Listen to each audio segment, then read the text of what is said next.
कहानी की शुरुआत में हम एक जेल को देखते हैं जिसका नाम द शॉशैंक रिडेम्पशन है। ये दुनिया की सबसे सिक्योर तरीन जेल है। इस जेल में हजारों कैदी हैं, लेकिन आज तक इस जेल से कोई भी कैदी फरार नहीं हो सका, क्योंकि इस जेल की सिक्योरिटी बहुत ही ज्यादा स्ट्रिक्ट है। इस जेल में ऐसे कैदी भी हैं जिन्होंने अपनी पूरी जिंदगी इसी जेल में बिता दी, लेकिन इन्हें इस जेल से भागने का ख्याल तक नहीं आया, क्योंकि इस जेल से भागने की कोशिश करने वाले कैदी की सजा सीधा मौत है। अब यहाँ सीन कट होता है और हमें कोर्ट में एंडी नाम के एक आदमी को दिखाया जाता है, जो अमेरिका के एक बहुत ही बड़े बैंक का बैंकर है। जज उसे उसकी वाइफ और उसके लवर के मर्डर के इल्जाम में उम्र भर कैद की सजा सुनाता है, लेकिन एंडी कहता है कि मैंने ये मर्डर नहीं किए हैं। पर एंडी खुद को बेगुनाह साबित करने के लिए उसके पास कोई प्रूफ नहीं था, जिस वजह से कोर्ट का जज एंडी को उम्र भर कैद के लिए दुनिया की सबसे सिक्योर जेल दी शॉशैंक रिडेम्पशन भेज देता है। एंडी के साथ और भी कई सारे कैदी होते हैं, और जब इन कैदियों को जेल के अंदर लाया जाता है तब जेल के अंदर मौजूद बाकी कैदी आपस में शर्त लगाते हैं कि आज रात इन नए आने वाले कैदियों में से कौन सा कैदी रोएगा, और इसके लिए ये लोग एक डिब्बी सिगरेट की शर्त लगाते हैं। ये लोग बाहर लाइन से खड़े नए आने वाले कैदियों में से एक एक कैदी को चुन लेते हैं। तब रेड नाम का एक कैदी एंडी पर दांव लगाता है, क्योंकि उसे लगता है कि एंडी बहुत ही मासूम है और वो बहुत ही अमीर घर का है जिसने कभी तकलीफ नहीं झेली, इसलिए उसे लगता है कि वो आज रात सबसे पहले रोएगा। इसके बाद सभी कैदियों को लाइन से जेल के अंदर लाया जाता है और हर एक कैदी को उसके सेल में बंद कर दिया जाता है। कुछ देर बाद रात हो जाती है और तब पुराने कैदी नए आने वाले कैदियों पर चिल्लाने लगते हैं ताकि उनमें से कोई डर जाए और रोने लगे, और ऐसा ही होता है। इन नए आने वाले कैदियों में से एक कैदी फूट फूट कर रोने लगता है और कहता है कि मुझे घर जाना है। तब वहाँ गार्ड आते हैं और उसे रोने से मना करते हैं, लेकिन जब वो आदमी रोना बंद नहीं करता तब गार्ड उसे सेल से बाहर निकालकर इतना पीटते हैं कि वह बेहोश हो जाता है। दूसरी तरफ रेड एंडी पर लगाया हुआ दांव हार जाता है और रेड समझ जाता है कि एंडी बहुत ही स्ट्रांग है, क्योंकि इतना डराने के बावजूद उसने एक आवाज तक नहीं की। इसलिए अगले दिन रेड अपने साथी को सिगरेट का एक डिब्बा दे देता है, क्योंकि रेड एंडी पर लगाया हुआ दांव हार चुका था। तभी हम एंडी को देखते हैं जो अकेला चुपचाप ब्रेकफास्ट कर रहा होता है। तब एंडी की मुलाकात जेल के सबसे पुराने कैदी ब्रुक्स से होती है। ब्रुक्स को यहाँ इस जेल में लगभग 50 साल पूरे होने वाले हैं। एंडी समझदारी से ब्रुक्स से इस जेल के सभी छोटे बड़े रूल्स और हर एक कैदी के बारे में जानने की कोशिश करता है। तब ब्रुक्स एंडी को जेल का हर एक सीक्रेट बता देता है, और वो एंडी से कहता है कि अगर तुम्हें जेल के बाहर से कुछ मंगवाना हो तो रेड नाम के कैदी के पास जाना। ये सुनते ही एंडी भी इंतजार नहीं करता और वह सीधा रेड के पास पहुंच जाता है और रेड से कहता है कि मैंने सुना है तुम बाहर से किसी भी चीज को अंदर मंगवा सकते हो। तब रेड कहता है हाँ मैं मंगवा सकता हूँ, लेकिन ऐसी चीज जो यहाँ से भागने या फिर किसी को मारने में काम ना आती हो। एंडी रेड से कहता है कि मुझे हैमर यानी एक हथौड़ा चाहिए। हथौड़े का नाम सुनते ही रेड कहता है कि तुम्हें हथौड़ा ही क्यों चाहिए, क्या तुम हथौड़े से किसी को मारने वाले तो नहीं हो? तब एंडी कहता है नहीं, मैं किसी को मारने वाला नहीं हूँ, मेरा यहाँ कोई भी दुश्मन नहीं है। ये सुनकर रेड कहता है कि तुम्हारा यहाँ दुश्मन तो नहीं है, लेकिन जल्द ही कुछ लोग तुम्हारे दुश्मन बनने वाले हैं। वो कुछ लोगों की तरफ इशारा करके एंडी को वार्न करता है कि इन लोगों की गंदी नजर तुम पर है, इसलिए इनसे बच कर रहना। अगले दिन एंडी के कहने पर रेड उसके लिए हैमर मंगवा देता है, और जब वो हथौड़ा देखता है तो रेड हंसने लगता है, क्योंकि हथौड़ा साइज में बहुत ही छोटा होता है। और रेड मन ही मन सोचता है कि इस हथौड़े से जेल में सुरंग बनाने में 600 साल लग जाएंगे। इसके बाद रेड ब्रुक्स के जरिए एंडी के सेल तक हथौड़ा पहुंचा देता है। ऐसे ही दिन बीतते हैं, और एक दिन जब एंडी लॉन्ड्री में काम कर रहा होता है तब वो 3 लोग जिनकी एंडी पर गंदी नजर होती है वो एंडी को पकड़ लेते हैं। एंडी उनसे अपने आप को छुड़ाने की कोशिश करता है, पर 3 लोगों को वह अकेले कंट्रोल नहीं कर पा रहा था, इसलिए ये तीनों पहले एंडी को खूब पीटते हैं और फिर एंडी के साथ गलत करते हैं। ये सिलसिला इसी तरह चलता रहता है। ये लोग हमेशा एंडी को पकड़ते और फिर उसे मारकर उसके साथ गलत करते रहते। इस तरह से 2 साल बीत जाते हैं और एक अनाउंस होता है कि छत की मरम्मत के लिए कुछ लोगों की जरूरत है। यहाँ कैदियों की एक टीम छत के काम के लिए तैयार हो जाती है, जिसमें रेड और एंडी भी शामिल होते हैं। ये लोग सब अपने काम पर लग जाते हैं और छत पर उनकी देखभाल की जिम्मेदारी एक बहुत ही सख्त सिक्योरिटी गार्ड की होती है, जिसका नाम हैडली है। हैडली बहुत ही स्ट्रिक्ट इंसान है जो जरा सी गलती पर कैदियों को बहुत बुरी तरह पीटता है। जब सभी कैदी छत पर काम कर रहे होते हैं तब हैडली थोड़ा परेशान होता है और अपने साथियों से कहता है कि मेरे भाई की हाल ही में मौत हुई है, जिसके अकाउंट में $30,000 पड़े हैं। अब मेरे भाई का मेरे अलावा इस दुनिया में और कोई नहीं है,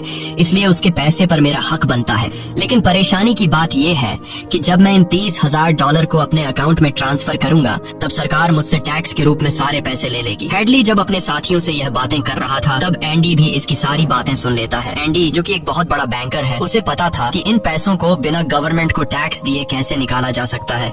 इसके बाद एंडी बिना सोचे हैडली के पास जाता है और उससे कहता है कि क्या तुम अपनी बीवी पर भरोसा करते हो? ये बात सुनते ही हैडली को गुस्सा आ जाता है और वह एंडी को पकड़कर छत के किनारे ले जाता है, लेकिन उसे नीचे फेंकने से पहले एंडी उसे बताता है अगर तुम अपनी बीवी पर भरोसा करते हो कि वह तुम्हें धोखा नहीं देगी तो तुम आसानी से अपने भाई के पैसे अपनी वाइफ के अकाउंट में ट्रांसफर कर सकते हो, वह भी बिना टैक्स दिए, क्योंकि गवर्नमेंट का एक रूल है कि कोई भी इंसान अपनी पत्नी को पूरे जीवन में $60,000 तक गिफ्ट कर सकता है और इन पैसों पर कोई टैक्स नहीं लगता। और एंडी ये भी कहता है कि अगर तुम बाहर से किसी लॉयर को रखोगे तो वह तुमसे बहुत ज्यादा पैसे चार्ज करेगा, लेकिन मैं ये काम तुम्हारे लिए फ्री में कर सकता हूँ। तब हैडली पूछता है, बदले में तुम्हें क्या चाहिए? इस पर एंडी मुस्कुराते हुए कहता है, मुझे कुछ नहीं चाहिए। जब तुम्हारा काम हो जाए तुम बस मेरे सारे दोस्तों को बियर पिला देना। और अगले दिन सभी कैदी छत पर बैठकर बियर का मजा ले रहे होते हैं। यानी एंडी ने हैडली का काम कर दिया था, लेकिन एंडी बियर नहीं पीता। वह एक कोने में बैठकर सभी को बियर पीते देखकर खुश होता है। एंडी के साथी भी उससे बहुत खुश होते हैं, क्योंकि जेल में बियर पीना ऑलमोस्ट इम्पॉसिबल था, लेकिन एंडी की वजह से उनकी यह इच्छा पूरी हुई। फिर समय ऐसे ही बीतता है और एंडी और रेड की दोस्ती गहरी हो जाती है। कुछ दिन बाद जेल में सभी कैदियों को फिल्म दिखाई जाती है और सभी लोग रीटा हेवर्थ की फिल्म देख रहे होते हैं। तब एंडी रेड के पास आकर कहता है, मुझे रीटा हेवर्थ का एक बड़ा पोस्टर चाहिए। एंडी रेड से इसलिए पोस्टर मांगता है क्योंकि पूरे जेल में एक रेड ही था जो बाहर से किसी भी चीज को मंगवा सकता था। इसके बाद एंडी बाहर निकलता है, लेकिन जैसे ही वह बाहर आता है वहाँ वही 3 लोग खड़े होते हैं जो एंडी के साथ गलत करते थे। वह एंडी से कहते हैं, चलो हमारे साथ, लेकिन इस बार एंडी मना कर देता है। एंडी के मना करने पर वो लोग उसे पकड़ लेते हैं और उसके साथ जबरदस्ती करने की कोशिश करते हैं, लेकिन एंडी भी उनका मुकाबला करता है। पर वो लोग 3 होते हैं, जिस वजह से वो एंडी को बहुत ही बुरी तरह से पीटते हैं। पर आज ये लोग एंडी के साथ कुछ कर नहीं पाते, लेकिन एंडी को ये लोग इतना मारते हैं कि एंडी 1 महीने के लिए अस्पताल में चला जाता है। और साथ ही वो आदमी जिसने एंडी को मारा होता है उसे 1 हफ्ते के लिए काल कोठरी में डाल दिया जाता है। 1 हफ्ते बाद जब वो वापस अपने सेल में आता है तो वहाँ पर वही ऑफिसर होता है जिसका एंडी ने $30,000 का टैक्स बचाया था। और इस ऑफिसर को किसी ने बता दिया था कि एंडी को इस आदमी ने इतना मारा है कि वो बेचारा 1 महीने के लिए अस्पताल में चला गया है। अब यहाँ वो ऑफिसर उस आदमी को इतनी बुरी तरह से मारता है कि वो हमेशा के लिए पैरालाइज हो जाता है। 1 महीने बाद जब अस्पताल से एंडी वापस अपने सेल में आता है तब उसे अपने सेल में रीटा हेवर्थ का एक बड़ा पोस्टर मिलता है, जो कि असल में एक वेलकम गिफ्ट होता है रेड की तरफ से। इस तरह से दिन गुजरते हैं और एक दिन जेल का वार्डन सिक्योरिटी गार्ड के साथ एंडी के सेल में आता है और उसके सेल की तलाशी करवाता है। सेल की चेकिंग लेने के बाद जब वार्डन को कुछ नहीं मिलता तब वार्डन की नजर सामने लगे पोस्टर पर पड़ती है। वार्डन कहता है कि वैसे तो मैं सेल में पोस्टर अलाउ नहीं करता, पर तुम इसे अपने सेल में लगा सकते हो। दरअसल तलाशी तो एक बहाना होता है। वार्डन को इस ऑफिसर ने बताया था कि किस तरह से एंडी ने उसका $30,000 का टैक्स बचाया, इसीलिए वार्डन अपने फायदे के लिए एंडी से मिलना चाहता था। एंडी के हाथ में बाइबल होती है जिसे वह ले लेता है और बाइबल को लेकर वह यहाँ से निकल जाता है। पर कुछ ही दूर जाने के बाद वह वापस लौट कर आता है और उसके हाथ में जो एंडी की बाइबल होती है वह उसे लौटाते हुए कहता है कि मुक्ति इसी में है। अगले दिन वार्डन एंडी को अपने ऑफिस में बुलाता है और कहता है कि तुम्हारे जैसे इंटेलिजेंट आदमी को जेल की सलाखों के पीछे नहीं रहना चाहिए। इसलिए वार्डन एंडी को लाइब्रेरी का असिस्टेंट बना देता है। लाइब्रेरी में वही बुक्स नाम का बूढ़ा आदमी होता है जो कई सालों से लाइब्रेरी संभाल रहा है। तभी वो ऑफिसर जिसके लिए एंडी ने $30,000 बचाए थे वह एक दूसरे ऑफिसर को एंडी के पास लेकर आता है। असल में उसे ITR का मसला था जिसे कुछ ही मिनटों में एंडी भर देता है, जिस वजह से पूरे जेल में एंडी के चर्चे होने लगते हैं। जैसे जैसे साल बीतते हैं एंडी के पास काम बढ़ता चला जाता है, जिस वजह से एंडी को अपने पास एक असिस्टेंट की जरूरत पड़ती है और वो अपना असिस्टेंट अपने सबसे अच्छे दोस्त रेड को बनाता है। एक दिन लाइब्रेरी में ब्रुक्स एक कैदी के गले पर चाकू रख देता है और वो उसे बिना वजह मारने की धमकी देता है। असल में सरकार ने उसकी सजा माफ कर दी है, पर वो इस जेल को छोड़कर नहीं जाना चाहता। आज उसे इस जेल में पूरे 50 साल हो चुके हैं। उसकी पूरी जिंदगी इसी जेल में बीत गई है और वो बिल्कुल भूल चुका है कि बाहर की दुनिया कैसी है। ये जेल की दुनिया ही उसकी असली दुनिया है और उसे लगता है कि अगर उसने किसी का खून कर दिया तो उसकी सजा बढ़ जाएगी और उसे इसी जेल में रखा जाएगा। एंडी के समझाने पर ब्रुक्स उस आदमी को जिसकी गर्दन पर उसने चाकू रखा था छोड़ देता है। अब न चाहते हुए भी ब्रुक्स जब जेल से छूटने के बाद बाहर आता है तो उसे बाहर की दुनिया बहुत अजीब लगती है। 50 सालों में बाहर की दुनिया की रफ्तार काफी ज्यादा बढ़ गई होती है। जहाँ सड़क पर पहले एक गाड़ी दिखती थी, अब सड़कों पर गाड़ियों की भीड़ है। कुछ दिन बाद वो एक सुपरमार्केट में काम करने लगता है, लेकिन उसका बाहर की दुनिया में बिल्कुल भी मन नहीं लगता। उसे बार बार जेल की याद आती है और वो जेल में वापस आना चाहता है। इसीलिए वो कभी कभी सोचता है कि वो कोई क्राइम करे ताकि वह फिर से इस जेल में जा सके। लेकिन ब्रुक्स इस उम्र में कोई भी क्राइम नहीं करना चाहता था और इस भीड़ भाड़ वाली तेज रफ्तार वाली जिंदगी में ब्रुक्स सरवाइव नहीं कर पाता और अपनी जान दे देता है। मरने से पहले वो जेल में अपने साथियों के नाम एक खत लिखता है, जिसे पढ़ते हुए सभी बहुत ज्यादा इमोशनल हो जाते हैं। वहीं हमें जेल दिखाई जाती है जहाँ पर वार्डन एक नया प्रोग्राम शुरू करता है। इस प्रोग्राम में जेल की कैदियों को बाहर ले जाकर काम करवाया जाएगा ताकि उन्हें पता चल सके कि मेहनत से पैसे कैसे कमाए जाते हैं। और कैदी भी इस काम के लिए मान जाते हैं क्योंकि वह सब भी बाहर की हवा खाना चाहते थे। और इस तरह से वार्डन इन कैदियों से काम लेता है। पर इस प्रोजेक्ट के जरिए वार्डन को बहुत सारे कॉन्ट्रैक्ट मिल जाते हैं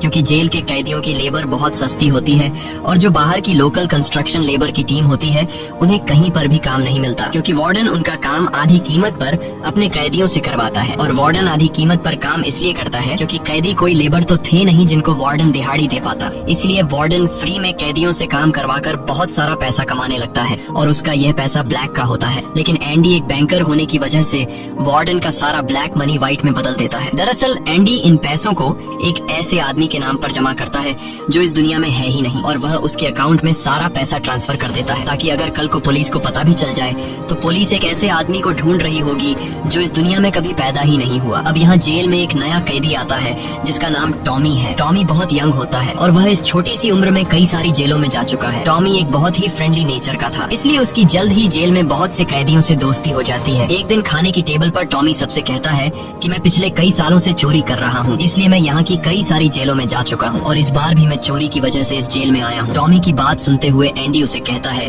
कि अगर तुम चोरी करने के बाद बार बार पकड़े जा रहे हो तो इसका मतलब ये है कि यह काम तुम पर सूट नहीं करता, इसलिए तुम्हें चोरी करना छोड़ देना चाहिए। टॉमी को एंडी की यह बात बिल्कुल ठीक लगती है, इसलिए टॉमी रेड से एंडी के बारे में जानकारी लेने लगता है। टॉमी रेड से कहता है कि एंडी बहुत ही इंटेलिजेंट और डिसेंट इंसान है, उसे जेल क्यों हुई है। रेड उसे बताता है कि एंडी एक बहुत बड़ा बैंकर था, लेकिन उसने अपनी वाइफ और उसके लवर का कत्ल किया, जिस वजह से उसे उम्र भर कैद हुई। यह सुनकर टॉमी सोच में पड़ जाता है, जैसे उसे कुछ याद आया हो। उसके बाद वह एंडी को बुला लेता है। अब टॉमी के सामने एंडी और रेड होते हैं। टॉमी इन दोनों को बताता है कि 4 साल पहले मैं एक जेल में गया था जहाँ पर मुझे एक कैदी मिला और उस कैदी ने मुझे बताया कि एक रात वह एक घर में चोरी करने गया। चोरी के दौरान उस घर का मालिक जाग गया। अब पकड़े जाने के डर से उसने उस घर के मालिक और उसकी पत्नी को मार डाला। बाद में उसे पता चला कि वो दोनों पति पत्नी नहीं थे बल्कि लवर थे और वो औरत एक बहुत बड़े बैंकर की पत्नी थी। कुछ समय बाद जब मैंने अखबार में न्यूज पढ़ी तो मुझे पता चला कि पुलिस ने जब इन 2 मर्डर्स के बारे में जांच की तो पुलिस को शक हुआ कि इन दोनों को बैंकर ने मारा है, इसलिए बैंकर को उसकी पत्नी और उसकी पत्नी के लवर के हत्या के इल्जाम में गिरफ्तार कर लिया गया। यहाँ हमें पता चलता है कि एंडी बेगुनाह था। ये सब जानने के बाद एंडी वार्डन के पास जाता है और उससे ये सारी बातें बताता है, पर वार्डन जानबूझकर उसकी बातों पर विश्वास नहीं करता क्योंकि एंडी वह इंसान है जो उसके काले पैसों को व्हाइट में बदलता है और वार्डन के सारे राज जानता है। इसलिए अगर एंडी यहाँ से चला गया तो वार्डन न तो और पैसे कमा पाएगा और शायद उसके ब्लैक पैसों का राज भी खुल जाएगा। इसलिए वह एंडी से कहता है कि ये एक झूठी कहानी है, मुझे ऐसी कहानियाँ रोज सुनने को मिलती हैं। एंडी वार्डन से वादा करता है कि अगर मैं आजाद भी हो गया तो मैं तुम्हारा राज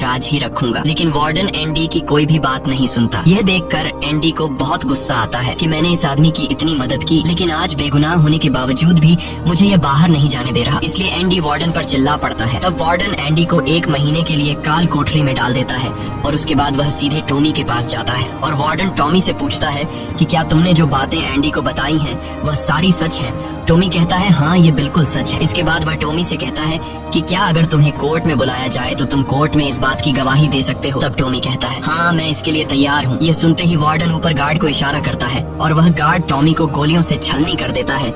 इसके बाद वार्डन एंडी के पास जाता है और उसे कहता है कि टॉमी ने भागने की कोशिश की थी इसलिए उसे गोली मार दी गई, लेकिन एंडी समझ जाता है कि टॉमी को क्यों मारा गया और एंडी मन ही मन सोचता है कि वार्डन बहुत ही घटिया इंसान है। एंडी वार्डन से कहता है कि आज के बाद मैं तुम्हारा काम कभी नहीं करूंगा। तब वार्डन कहता है कि मेरा काम तो तुम्हें ही करना पड़ेगा वरना मैं ये जेल तुम्हारे लिए नरक बना दूंगा। और जाते हुए वार्डन सिक्योरिटी गार्ड से कहता है कि उसे 1 और महीने के लिए काल कोठरी में रखो। काल कोठरी एक बहुत ही खौफनाक जगह थी जहाँ काले अंधेरों में कैदी को पूरे 1 महीने रहना पड़ता था। अब एंडी इस काल कोठरी में 1 महीना तो बिता चुका था, लेकिन अब उसे 1 और महीना उसी अंधेरे वाले छोटे से कमरे में बिताना पड़ेगा। बाहर पूरे जेल में ये खबर फैल जाती है कि एंडी उस गुनाह की सजा काट रहा है जो उसने कभी किया ही नहीं था। जेल के अंदर मौजूद सभी कैदियों को एंडी के लिए बहुत दुख होता है। अब काल कोठरी में पूरे 2 महीने गुजारने के बाद जब एंडी बाहर आता है तो रेड उसके पास आता है। एंडी रेड से पूछता है कि क्या तुम कभी इस जेल से बाहर निकल पाओगे। रेड कहता है हाँ, लेकिन तब जब मैं बहुत बूढ़ा हो गया होऊंगा और मेरा दिमाग काम करना बंद कर देगा। एंडी कहता है कि मैं यहाँ से निकलकर मेक्सिको जाऊंगा। मेक्सिको में समुद्र किनारे एक बहुत खूबसूरत जगह है। कहा जाता है कि इंसान अपने आप को वहाँ खो देता है। मैं वहाँ अपना एक रेस्टोरेंट खोलूंगा, समुद्र किनारे अपनी नाव की रिपेयर करूंगा और वहाँ मुझे एक जोगाड़ी आदमी की जरूरत पड़ेगी जो मेरे लिए बाहर से सामान लाया करेगा। असल में वह रेड की तरफ इशारा कर रहा था। रेड ये सुनकर कहता है कि उम्मीद बहुत खतरनाक चीज होती है, ये इंसान को पागल तक कर देती है। तुम्हें सच्चाई की दुनिया में वापस लौटना होगा। मेक्सिको यहाँ से बहुत दूर है। ये कहकर रेड वहाँ से जाने लगता है, लेकिन जाने से पहले एंडी रेड से कहता है कि वादा करो कि अगर तुम कभी यहाँ से रिहा हुए तो मेरा एक काम करोगे। रेड कहता है हाँ मैं जरूर करूंगा। तब एंडी रेड को एक एड्रेस बताता है और कहता है कि जब भी तुम यहाँ से छूट जाओ तो उस जगह जाना जहाँ एक बड़े मैदान के बीच एक खूबसूरत पेड़ है। उसी पेड़ के नीचे मैंने अपनी वाइफ को प्रपोज किया था। वह रेड से कहता है कि उसी पेड़ के नीचे एक दीवार के अंदर तुम्हें काले रंग का पत्थर मिलेगा, जिसके नीचे मैंने एक बॉक्स छिपाया है, और जब भी तुम रिहा हो जाओगे तो वहाँ जाकर उस पत्थर के नीचे उस बॉक्स को देखना कि उसमें क्या है। यह कहकर एंडी वहाँ से चला जाता है और सीधा वार्डन के पास पहुँचता है। वह वार्डन का काम पूरा करके उसके सारे डॉक्यूमेंट्स एक खास तिजोरी में रखता है। डॉक्यूमेंट्स रखने के बाद वार्डन एंडी को अपने कपड़े देता है। वह एंडी से कहता है कि मेरे कपड़े प्रेस करवा देना और मेरे जूतों को शीशे की तरह चमका देना। इसके बाद एंडी वापस अपने सेल में आ जाता है। वहीं दूसरी तरफ रेड आज रात बहुत परेशान होता है, क्योंकि उसे डर था कि एंडी कहीं खुद को मार न दे। इस तरह से रात गुजर जाती है और सुबह होती है। सुबह होते ही सभी कैदियों के सेल के दरवाजे खुल जाते हैं और सभी कैदी बाहर आ जाते हैं, लेकिन एंडी सेल से बाहर नहीं आता। ये पिछले 20 सालों में पहली बार ऐसा हो रहा था कि कोई कैदी सुबह अपने सेल से बाहर नहीं आया। तब रेड की नजर भी एंडी के सेल की तरफ होती है और रेड की परेशानी बढ़ती रहती है कि कहीं एंडी ने खुद को मार तो नहीं दिया। तभी एक गार्ड बहुत गुस्से में एंडी के सेल की तरफ जाता है, लेकिन वहाँ पहुंचकर जब वह देखता है तो उसकी आंखें खुली की खुली रह जाती हैं, क्योंकि अंदर सेल में कोई भी नहीं था और एंडी वहाँ से फरार हो चुका था। अब हम वार्डन को देखते हैं जो अपने जूते पहनने के लिए निकालता है, लेकिन उस बॉक्स में उसके नहीं बल्कि एंडी के पुराने जूते होते हैं। और तभी पूरे जेल में सायरन बजने लगता है और ये सायरन होता है किसी कैदी के भागने का। वार्डन तेजी से एंडी के सेल में जाता है और वहाँ वह देखता है कि एंडी नहीं है। इसके बाद वह सिक्योरिटी गार्ड से कहता है कि जाओ और रेड को बुलाकर लाओ, क्योंकि वह हमेशा एंडी के साथ रहता था। यहाँ पर रेड को भी बुलाया जाता है। वार्डन रेड से पूछता है कि ये एंडी कहाँ है। रेड कहता है कि मुझे क्या पता। इस बात पर वार्डन को बहुत गुस्सा आता है। वह कहता है क्या वह कोई भूत था जो रातों रात यहाँ से गायब हो गया। गुस्से में वार्डन वहाँ पड़े पत्थर उठाता है और उनसे गार्ड्स और रेड को मारने लगता है, और एक पत्थर वह उस पोस्टर पर भी मारता है जो दीवार पर लगा होता है, पर पत्थर टकराकर नीचे नहीं गिरता बल्कि पोस्टर के आर पार हो जाता है। और जब वार्डन उसके अंदर हाथ डालता है तो देखता है कि एंडी ने वहाँ एक बहुत बड़ी सुरंग बना रखी थी, जिसे देखकर सब हैरान हो जाते हैं, क्योंकि यह दीवार बहुत मजबूत होती है। बिना मशीन के इस दीवार में सुरंग बनाना लगभग नामुमकिन था, पर एंडी ने नामुमकिन को मुमकिन कर दिखाया और यहाँ से फरार हो गया। इसके बाद सभी गार्ड्स वहाँ जाते हैं जहाँ से एंडी बाहर निकला था। वहाँ उन्हें एंडी के पुराने कपड़े और वह हथौड़ी मिलती है जो आज से 20 साल पहले एंडी ने रेड से मंगवाई थी। ये वही हथौड़ी होती है जिससे पिछले 20 सालों से एंडी अपनी सेल की दीवार में सुरंग बना रहा था। 20 सालों से एंडी ने यह काम इतनी बारीकी से किया कि किसी को पता तक नहीं चला। साथ ही दीवार से जो भी मिट्टी निकलती थी वह उसे अपनी जेब में रखकर ग्राउंड में बिखेर देता था। एंडी ने आखिरी बार जब वार्डन के लिए काम किया था तो वह वार्डन के काले पैसों के सारे डॉक्यूमेंट्स अपने पास रख लेता है, और उसके पास जो उसकी बाइबल होती है वह उसे वार्डन की नजरों के सामने चालाकी से उसकी तिजोरी में रख देता है। और एंडी वार्डन को ऐसे दिखाता है कि जैसे ये बाइबल नहीं बल्कि उसके डॉक्यूमेंट्स हैं। साथ ही वार्डन ने जो अपने कपड़े उसे प्रेस करने के लिए दिए थे, एंडी पहले वार्डन के कपड़ों को पहनता है और फिर उसके ऊपर अपने पुराने कपड़े पहन लेता है। और वे जूते जो वार्डन ने उसे शीशे की तरह चमकाने के लिए दिए थे, एंडी उन्हें पहनकर निकल जाता है। रात को जैसे ही सारी लाइट्स बंद होती हैं, एंडी अपने सेल में की गई सुरंग से बाहर निकलता है। इसके बाद वह एक गटर का पाइप तोड़ता है और उस पतले से गटर के पाइप में रेंगता हुआ उस जेल से फरार हो जाता है, जिससे आज तक कोई भी भाग नहीं सका था। हालांकि एंडी जिस गटर के पाइप से रेंगता हुआ बाहर निकला था वह लगभग 2 किलोमीटर लंबा था। अगली सुबह एंडी उस बैंक में जाता है जहाँ पर वार्डन का सारा ब्लैक पैसा होता है। ये पैसे एक ऐसे आदमी के नाम पर होते हैं जो इस दुनिया में है ही नहीं। ये सारा डॉक्यूमेंट्स का खेल एंडी ने ही तो बनाया था, और बैंक में उस अकाउंट के ओनर का जो सिग्नेचर था वह जेल से एंडी किया करता था। इसलिए एंडी को वार्डन का सारा पैसा निकालने में कोई मुश्किल नहीं होती। एंडी के पास उस आदमी के नाम के सारे डॉक्यूमेंट्स होते हैं, इसलिए एंडी बैंक्स में जाकर सारे पैसे निकाल लेता है, और ये पैसे होते हैं $3,70,000। यानी कि एंडी न केवल आजाद हुआ बल्कि वह पैसों से माला माल भी हुआ। और यहाँ हमें पता चलता है कि एंडी जिस दिन से उस जेल में एंटर हुआ था उसी दिन से वह इस काम की प्लानिंग कर रहा था। वार्डन ने एंडी के साथ जेल में बहुत बुरा सलूक किया था और उसने टॉमी को भी मार दिया था, इसलिए वह वार्डन के काले पैसों के सबूत मीडिया को देता है। अगली सुबह यह खबर न्यूज़पेपर में छप जाती है, और जब वार्डन तिजोरी खोलकर देखता है तो उसमें उसके डॉक्यूमेंट्स नहीं बल्कि बाइबल होती है। बाइबल के पहले पेज पर एंडी ने लिखा होता है कि तुमने सही कहा था, मुक्ति इसी में है। और जब वार्डन पेज पलटता है तो वह देखता है कि वहाँ पर हथौड़ी का एक निशान होता है। दरअसल एंडी ने बाइबल के पेजेस को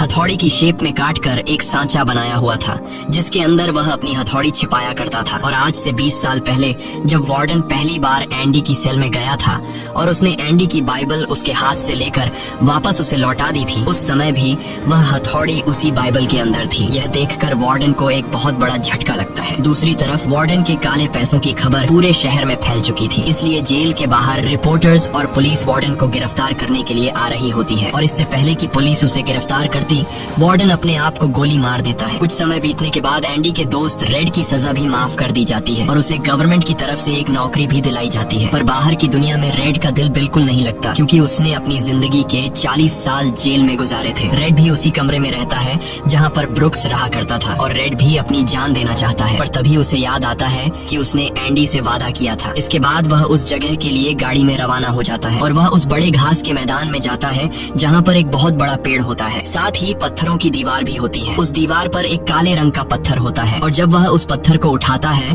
तो उसके नीचे एक बॉक्स होता है। उस बॉक्स के अंदर कुछ पैसे और एक लेटर होता है। ये लेटर एंडी का होता है। उस लेटर में लिखा होता है कि एंडी रेड का उसी जगह पर इंतजार कर रहा है जिस जगह के बारे में एंडी ने रेड को जेल में बताया था। उसके आगे एंडी ने लिखा होता है कि उम्मीद अच्छी चीज होती है। इसके बाद रेड उस जगह पहुंच जाता है और जब वह समुद्र किनारे जाता है तो वो देखता है कि एंडी नाव में बैठकर अपनी नाव ठीक कर रहा है। यह जगह, यह सब कुछ एंडी का वह सपना होता है जो उसने जेल में रेड से शेयर किया था और रेड ने कहा था कि उम्मीद अच्छी नहीं होती। इसके बाद यह दोनों एक दूसरे को गले लगाते हैं और इसी के साथ ये कहानी खत्म हो जाती है। अगर आपको यह वीडियो अच्छी लगी हो तो हमारे चैनल को सब्सक्राइब और वीडियो को लाइक जरूर कीजिएगा।